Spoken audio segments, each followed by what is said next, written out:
रहमत Ramzan SS news के साथ। मेहर में औरत पंहिंजे घर वातनि सां गॾु पुट जे क़त्ल ख़िलाफ़ एहतजाज कयो आहे। शिदात कोट में लाकत में फ़ौत थियल नूर मोहम्मद मस्तोई जे वाक़े ते अदालत पुलिस ऑफिसरनि समेत 8 ॼणनि ते केस दाख़िल करण जो हुकुम ॾेई छॾियो आहे।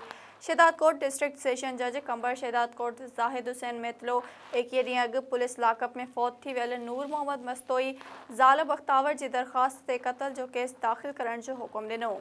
अदालत हुकुम ॾिनो त अॻूणे DSP शिदात कोट अब्दुल वाहिद बुर्ड़ो, अॻूणे SHO अमानुल्लाह सुमरो, ASI गुलाम मुस्तफ़ा सीलरो, पुलिस एहलकार वकार भंगर, PP शहीद भुट्टो अॻवाण, गदा हुसैन मस्तोई, साजिद मस्तोई ऐं 2 अणॼातलनि समेत 8 जवाबदारनि मथां केस दाख़िल कयो वञे।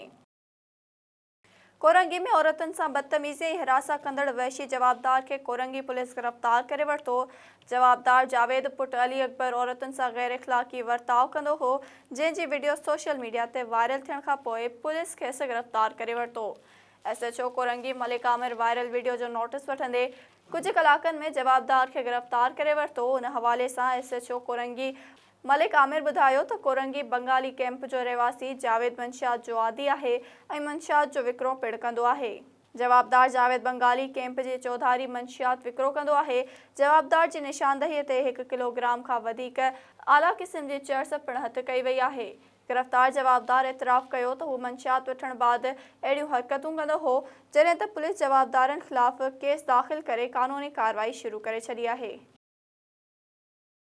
टंडो आदम शहर में बदअमनी बरक़रार, मोटरसाइकिलों चोरी थियण रोज़ जो मामूल बणियल। ॾींहं ॾिठे जो मोटरसाइकिल चोरी CCTV फुटेज SS न्यूज़ हथ करे वरिता। शहर जे माली पाड़ी मां 3 औरतुनि समेत 2 मर्दनि अरसलान अंसारीअ जी CD 2022 मोटरसाइकिल चोरी करे आसानीअ सां फ़रार थी विया। वाज़ह आहे त टंडो आदम शहर में ॾींहों ॾींहुं मोटरसाइकिलूं चोरी ऐं फुर थियण रोज़ जो मामूल बणियल आहिनि।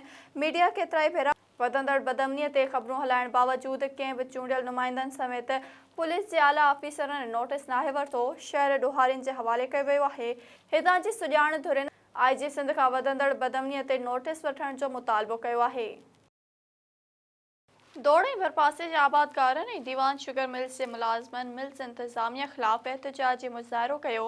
रिपोर्टर सचल सुमरो मूजिबि दीवान शुगर मिल्स जे गेट आॾो एहतजाज दौरान सख़्त नारेबाज़ी पिणु कई वई।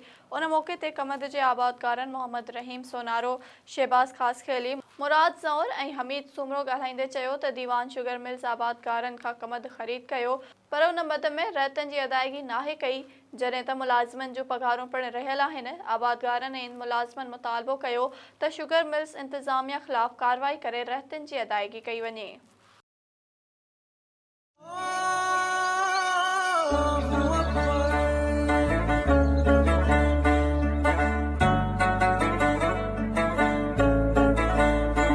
रहमत रमजान SS न्यूज़ के साथ।